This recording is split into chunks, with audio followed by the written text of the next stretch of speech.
Friends, मैं Lakshmi LPS academy journey to excellence में आपका बहुत स्वागत करती हूँ। आज मैं आधुनिक भारत मॉडर्न इंडिया के 25 क्वेश्चंस लेके आई हूँ, तो चलिए सॉल्व करते हैं। तो हमारा पहला क्वेश्चन है, गांधी इरविन समझौते पर 5 मार्च को हस्ताक्षर किए गए थे। 5 मार्च को हस्ताक्षर किए गए थे, हमें ईयर बताना है। तो आंसर होगा इसका सी। आंसर इज सी। 1931 में हस्ताक्षर किया गया था। 1928 में जो कलकत्ता में अधिवेशन हुआ था, किसका? आईएनसी का, इंडियन नेशनल कांग्रेस, भारतीय राष्ट्रीय कांग्रेस का। उसको किसने हेड किया था? उसको हेड किया था मोतीलाल नेहरू ने। और 1929 जो लाहौर अधिवेशन था, उसको किसने हेड किया था? जवाहरलाल नेहरू ने। पूर्ण स्वराज की मांग। यहाँ पे जो 1928 है, इसमें क्या हुआ था? नेहरू रिपोर्ट को स्वीकार किया गया था, पूर्ण औपनिवेशिक का दर्जा दिया जाए भारत को, ये सारी चीजें हुई थी। 1930 की बात करें, 12 मार्च से 6 अप्रैल तक दांडी मार्च आपको अच्छी तरीके से पता है, दांडी मार्च, ठीक है। और क्या हुआ था इसमें? 11 सूत्रीय मांगों को रखा गया था, है ना। गांधी जी ने वायसराय को पत्र भी लिखा था, जिसमें ब्रिटिश शासन के दुष्प्रभाव को भी उसमें बताया गया था। तो 1930 में क्या था? दांडी मार्च। 12 मार्च से 1930 और अप्रैल तक चला था, 6 अप्रैल, ठीक है, जो यात्रा थी। 1935 की अगर हम बात करें, 1 अप्रैल 1935 को किसकी स्थापना हुई थी? आरबीआई की। एक्ट कौन सा था? 1934 था। इसका आंसर क्या होगा? 1931, गांधी इरविन समझौता। नेक्स्ट हमारा क्वेश्चन है, स्वराज पार्टी का आयोजन किया गया था, किसके द्वारा किया गया था? तो स्वराज की अगर हम बात करें, 1923 की बात है ये। आपको पता है 1922 में चौरी चौरा कांड हुआ था। चौरी चौरा कांड गोरखपुर में एक जगह है, वहां पे कब हुआ था? 5 फरवरी 1922। उसके बाद गांधी जी ने क्या किया था? सहयोग वापस ले लिया था। और ये क्या नाम है, दास और मोतीलाल नेहरू, इन्होंने अलग से एक पार्टी बना ली थी। कौन सी थी? स्वराज पार्टी। उसी को हम बोलते हैं सी आर दास और मोतीलाल नेहरू। आंसर क्या होगा? सी आर दास और मोतीलाल नेहरू। यहाँ पे लिखा है सरोजनी नायडू और एनी बेसेंट। एनी बेसेंट की अगर बात करें तो पहली महिला थी जिन्होंने कांग्रेस को हेड किया था 1917 में, कलकत्ते में। और सरोजनी नायडू पहली भारतीय महिला थी जिन्होंने आईएनसी को, इंडियन नेशनल कांग्रेस को हेड किया था। कहां पे? कानपुर में, 1925, ठीक है। चलिए, कांग्रेस ने किस अधिवेशन में पूर्ण स्वराज को अपना लक्ष्य घोषित किया था? पूर्ण स्वराज। तो तभी मैंने बताया था कि जब पहला क्वेश्चन कर रहे थे कि 1928 जो कलकत्ता का अधिवेशन था, उसको मोतीलाल नेहरू ने हेड किया था। 1929 ये लाहौर में अधिवेशन हुआ था, और इसकी अध्यक्षता किसने की थी? नेहरू जी ने, जवाहरलाल नेहरू जी ने की थी। और यहाँ पे पूर्ण स्वराज को अपना लक्ष्य बनाया गया था। 1927 की बात करूं तो मद्रास में अधिवेशन हुआ था कांग्रेस का। इसको किसने हेड किया था? एम ए अंसारी ने किया था। और अहमदाबाद का अधिवेशन हुआ था 1921 में हुआ था। 1921 में हुआ था अहमदाबाद में। इसको किसने किया था हेड? तो इसको किया था हकीम अजमल ने। हकीम अजमल ने किया था। गया अधिवेशन ये किया था चितरंजन दास ने। 1922 में गया अधिवेशन को चितरंजन दास ने। और आईएनसी की स्थापना कब हुई थी? 1885, 28 दिसंबर को हुई थी। समझ में आया? और पहले अध्यक्ष कौन थे? व्योमेश चंद्र बनर्जी। सचिव कौन थे? ह्यू।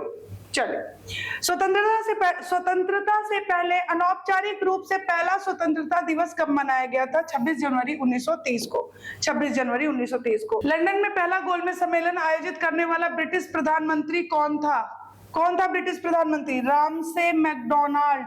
रामसे मैकडोनाल्ड, ठीक है, रामसे मैकडोनाल्ड। और ये लिखा हुआ है चैम्बरलेन। चैम्बरलेन कब थे? 1937 से 40 तक। कहाँ के? यूके, ब्रिटेन के। और चर्चिल कब थे? 1940 में। इसका आंसर क्या होगा? Answer is B. Answer is B. चलिए, नेक्स्ट क्वेश्चन है, भारतीय संविधान में सुरक्षा उपायों को शामिल करने का विचार किससे प्रेरित था? किससे प्रेरित था? बताएं। तो ये था साइमन कमीशन की यात्रा। साइमन कमीशन की कब आया था साइमन भारत में? 1928 में आया था, ठीक है। अब यहाँ पे आता है थर्ड राउंड टेबल जो हुआ था, कॉन्फ्रेंस हुआ था, थर्ड राउंड टेबल कॉन्फ्रेंस जो हुआ था, तीसरा गोलमेज सम्मेलन, फिर यहाँ पे है गांधी इरविन, और फिर है यहाँ पे पूना पैक्ट। बात करते हैं तीसरे गोलमेज सम्मेलन की। ये कब हुआ था? 17 नवंबर 1932 को हुआ था। पहला कब हुआ था? 1930। और दूसरा कब हुआ था? 1931। तो क्वेश्चन ये आता है कि तीनों में कौन गया था? तीनों सम्मेलन में कौन गया था? तो तीनों में जाने वाले व्यक्ति थे अंबेडकर और तेज बहादुर सप्रू, अंबेडकर और तेज बहादुर सप्रू। और अगर हम बात करें तीसरे गोलमेज सम्मेलन की, तो उसमें कौन कौन गया था? अंबेडकर, जिन्ना, तेज बहादुर सप्रू, सर बहादुर, जफरुल्लाह, केटी पाल, मीराबेन, इन सब ने भाग लिया था। और तीनों में कौन गए थे? तीनों में जिसने भाग लिया था वो कौन थे? Tej Bahadur Sapru, Tej Bahadur Sapru and B R Ambedkar. Okay, चलिए, गांधी इरविन समझौता, गांधी इरविन समझौता जो है ये कब हुआ था? गांधी इरविन समझौता, गांधी इरविन समझौता हुआ था 5 मार्च 1931 को, 5 मार्च 1931, 1931।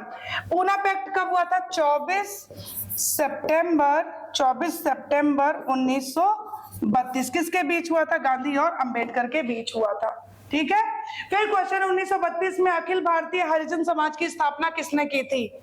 तो ये किसने की थी? महात्मा गांधी जी ने की थी, महात्मा गांधी जी ने की थी। आचार्य नरेंद्र देव की बात करें अगर हम, आचार्य नरेंद्र देव की अगर हम बात करें तो 1916 से लेकर 48 तक ये ऑल इंडिया कांग्रेस कमेटी के सदस्य, जवाहरलाल नेहरू की वर्किंग कमेटी के भी ये सदस्य रहे हैं। ठीक है, आचार्य नरेंद्र देव। ओके, चलिए अब नेक्स्ट क्वेश्चन पे हम आते हैं। अच्छा, गांधी जी ने कभी आईएनसी को हेड किया है? हाँ, 1924 बेलगाम में, सिर्फ एक बार। गांधी जी ने दीन बंधु की उपाधि किस व्यक्ति को दी थी? तो CF एंड्रयूज को दी थी, CF एंड्रयूज को दी थी। विनोबा भावे की अगर हम बात करें तो ये प्रथम सत्याग्रही थे। कौन थे? प्रथम सत्याग्रही थे विनोबा भावे। ठीक है, आंसर इसका क्या होगा? बी होगा, answer is B. Shri Aurobindo की अगर हम बात करें तो ये इनके बारे में वंदे मातरम, अंग्रेजी अखबार, ऑर्डर ऑफ गॉड, ये सब था। और श्री अरविंदो की अगर हम बात करें 1902 से 1910, इनकी बात कर रहे हैं हम श्री अरविंदो जी की, 1902 से 1910 भारत को अंग्रेजों से मुक्त कराने हेतु संघर्ष में इन्होंने भाग लिया। और 1908 में अलीपुर कर्म ये जो था बम कांड था, उसकी वजह से इनको कैद भी किया गया था। ओके, फिर आते हैं विनोबा भावे। मैंने बोला ये प्रथम सत्याग्रही थे, तो दूसरे कौन थे? जवाहरलाल नेहरू। ठीक है, तीसरे कौन थे? तीसरे थे ब्रह्मदत्त। तीसरे कौन थे? ब्रह्मदत्त थे। इंपॉर्टेंट, CR दास की बात करें 1921 अहमदाबाद कांग्रेस के अध्यक्ष चुने गए और 1 जनवरी 1923 स्वराज पार्टी की स्थापना नेहरू और दास ने की थी।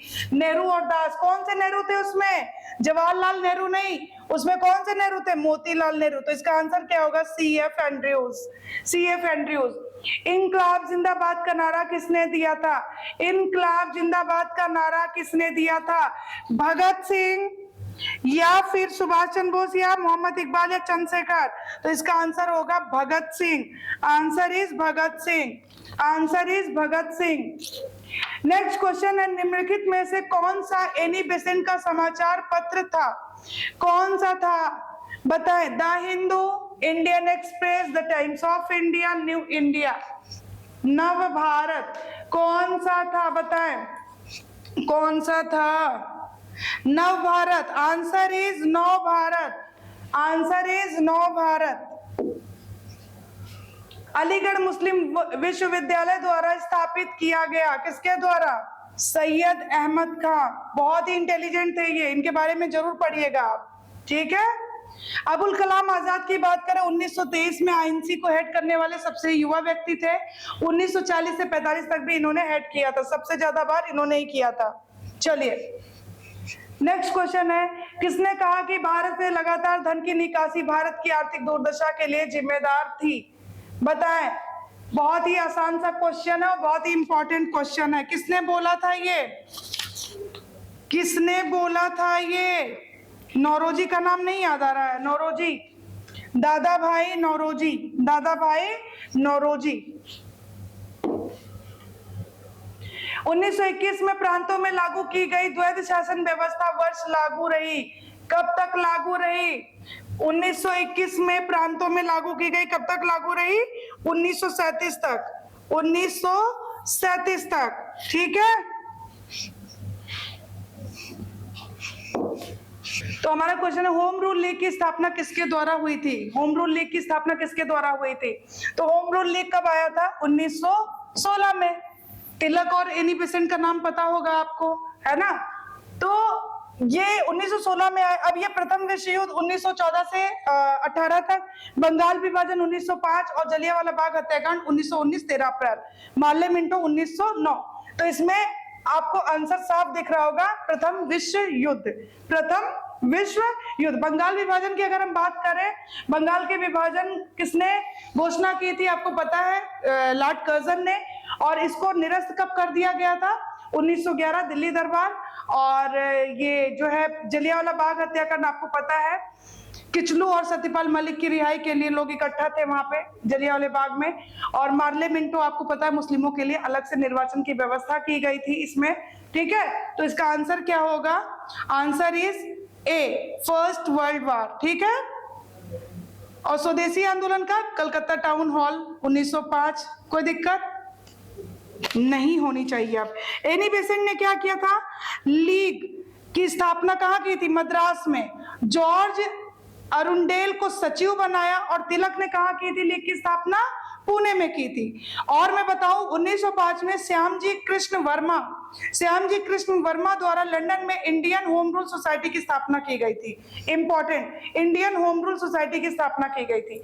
ओके, ये सारी चीजें आपको पता होनी चाहिए। चलिए, भारत के राज्य सचिव को निम्नलिखित में से किस अधिवेशन द्वारा शक्तियां प्रदान की गई थी? भारत के राज्य सचिव को तो कौन सा था? आपको अच्छी तरीके से पता है, 1858 ताज शासन, भारत को अच्छा बनाने वाला शासन।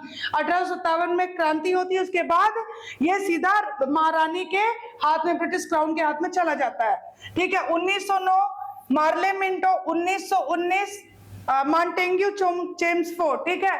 तो इसका आंसर क्या होगा? Answer is C, answer is C. अब मैं थोड़ा सा आप लोग को बता देती हूँ। 1909 केंद्रीय प्रांतीय विधान परिषद में विधान परिषदों का आकार बढ़ाया गया। जो 16 थे अब वो 60 हो गए।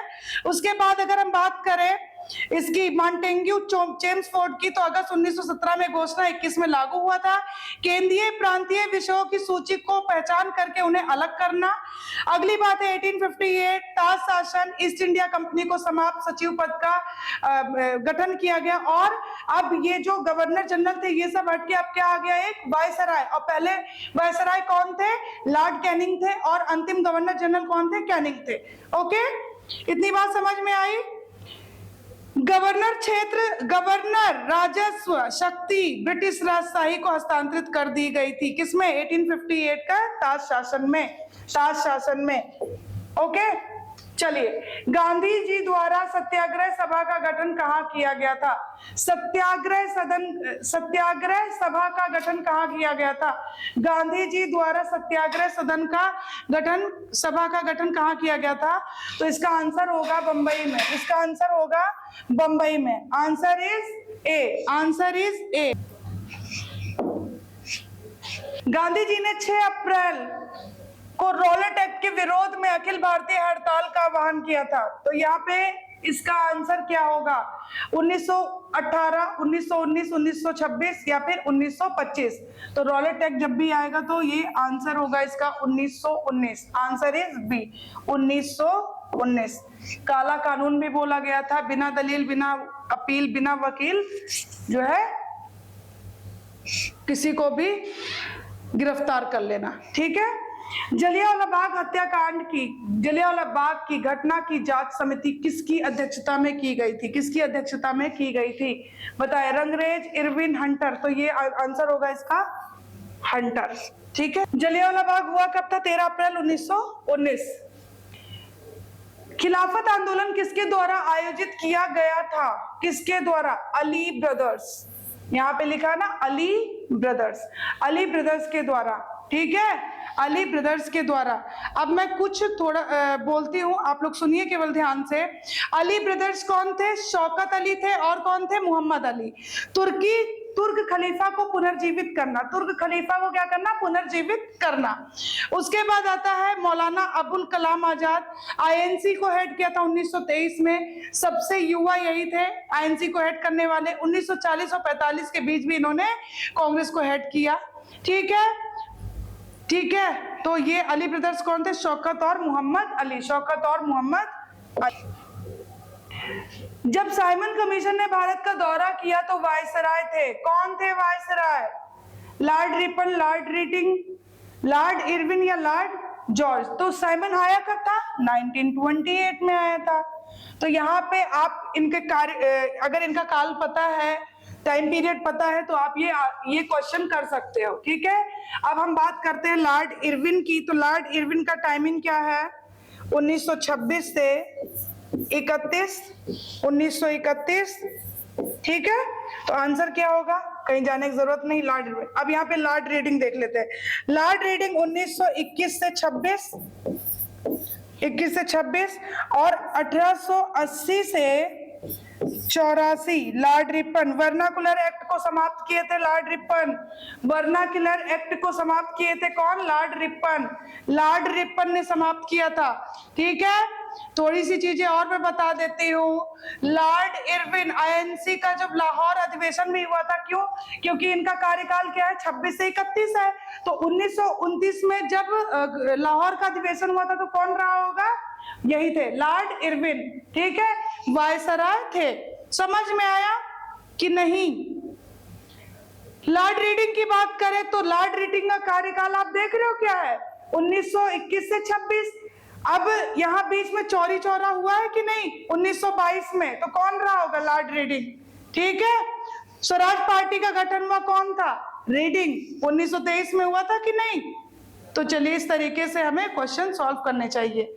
पहली बार भारत की जनगणना जो हुई थी 1872 में, कौन था, Lord Ripon, Lord Ripon. Okay, तो आंसर क्या है इसका, लॉर्ड इरविन। अगर आपको टाइम पीरियड पता है तो क्वेश्चन आसानी से हो जाएगा। बारडोली सत्याग्रह का नेतृत्व किसने किया था, वल्लभ भाई पटेल ने किया था। किसने किया था, वल्लभ भाई पटेल ने किया था, वल्लभ भाई पटेल ने किया था। चलिए, 1928 में गुजरात के बारडोली में किसानों के समर्थन हेतु सरकार ने भू राजस्व 30% वृद्धि की, उसी के विरोध में। ठीक है, भू राजस्व में 30% की वृद्धि की थी, उसी के विरोध में। दांडी मार्च 1930 में शुरू हुआ था, कहां से, साबरमती। और साबरमती की स्थापना 1915 में गांधी जी ने की थी, दक्षिण अफ्रीका से वापस आने के बाद की थी उन्होंने। ठीक है, चलिए, निम्नलिखित में से किसे पहली बार भारत के गवर्नर जनरल के रूप में नामित किया गया था। गवर्नर जनरल की बात कर रहा है, और यहाँ पे है भारत के गवर्नर जनरल। थोड़ा सा डीप में जाते हैं। आपको पता है 1772-73 का रेगुलेटिंग एक्ट, उस वक्त जो गवर्नर थे वो कौन थे, वॉरेन हेस्टिंग थे। ठीक है, उनको बंगाल का गवर्नर जनरल बना दिया गया था, और जो अन्य प्रेसिडेंसियां थी, बंबई और मद्रास, उन प्रेसिडेंसियों के जो गवर्नर थे वो इनके अधीन आ गए थे। समझ में आया। फिर उसके बाद भारत के, अब यहाँ पे लिखा है भारत का गवर्नर, जब वो बंगाल के गवर्नर जनरल बने थे, कौन, वॉरेन हेस्टिंग, वॉरेन हेस्टिंग ये रहे। अब यहाँ पे बात आ रही है कि भारत के गवर्नर, तो ये 1833 विलियम बेंटिक, कौन, विलियम बेंटिक। कॉर्नवालिस की बात करें तो आपको पता है कॉर्नवालिस कोड। ठीक है, वेलेस्ली की बात करें तो ये थी सहायक संधि। तो ये आपको नाम पता होना चाहिए। विलियम बेंटिक की अगर हम बात करें तो ये कौन थे, भारत के गवर्नर जनरल थे, भारत के गवर्नर जनरल। भारत के शब्दों को पहचानिए, भारत के बात कर रही हूं मैं।